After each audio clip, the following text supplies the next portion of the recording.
889வது நாளாக கருணை கரங்கள் அறக்கட்டளையின் சார்பாக அன்பும்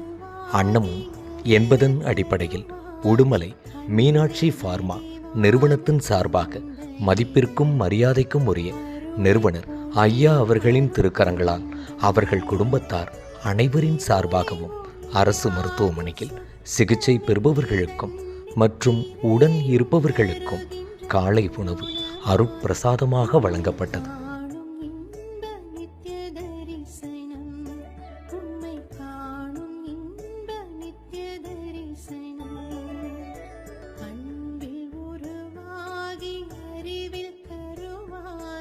அன்னை